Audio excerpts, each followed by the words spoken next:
Hey everyone, this is Ashley. So let's see, where do I begin? I lost my virginity when I was 13 years old. Yes, 13. Why so young? Well, my parents, especially my mother, was very strict, and they never talked to me about boys or sex, any of that stuff.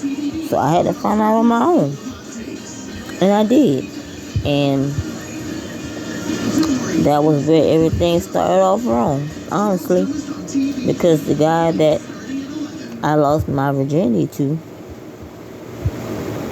which was a neighbor, had a girlfriend at the time. And I thought, hey, it's funny when I see her in the hallway at school, knowing that he just left my house this morning or yesterday, and she thinking he's so in love with her, but he's at my house. That's the wrong mentality to have to start with. But I didn't know better because no one ever taught me. I have older sisters and an older brother, but they were living their life doing their own thing.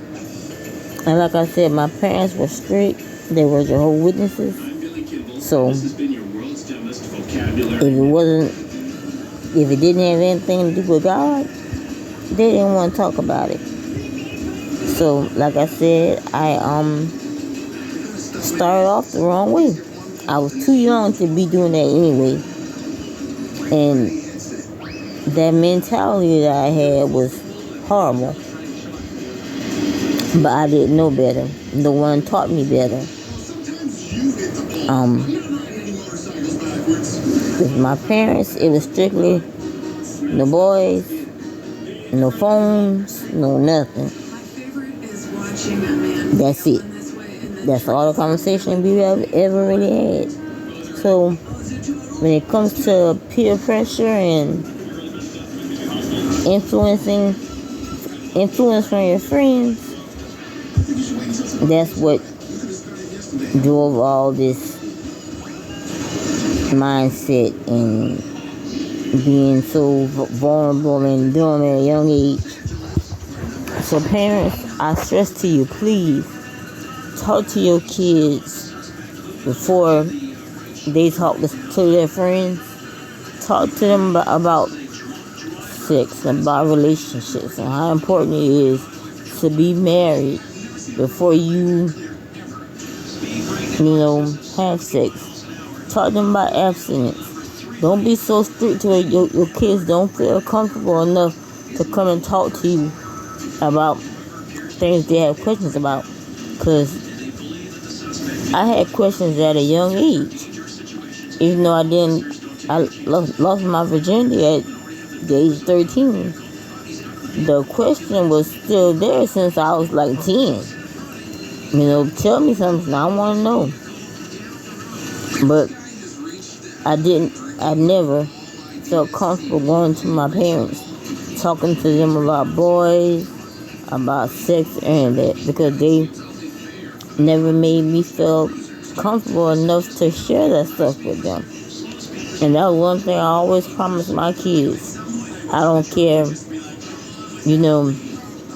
what it is, how mad you might think I'm going to get, how hurt you think it may affect me, or how,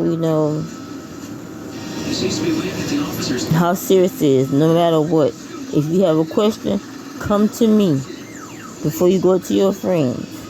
We'll talk about it and we'll find a solution.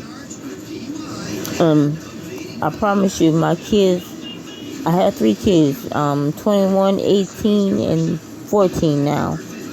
And I promise you, they have no problem asking me questions or being truthful with me. Because we always had a line of open communication. If y'all need to talk about something, even sex, come to me. I might not like it, but I'd rather you get the right advice from me instead of getting the wrong advice on your own or from your friends, like I did growing up. So, we had a what I call it when they say generational curse of getting pregnant at a young age. And I said, my daughter would never. I'm going to break this curse with her. Because my mom had her first child at 16. My sister had her first child at 16. I got pregnant at 17. So I had to break that generational curse. My daughter is 21 now and has no kids. And she has a great job and takes care of herself. She doesn't depend on anybody but herself to take care of her. And that's how I raised her. And anytime when she was a teenager and she needed to talk about anything, she knew I can go to my mama and she'll tell me what's real. And she'll listen to me. I always promised them that I would listen to them. I'm not going to get mad at them for telling me, because I'm glad that they come to me and tell me. I might not like what they're saying at the time, and I might have to go in my room and cry for a little bit, but I'm there for them, and they know that. So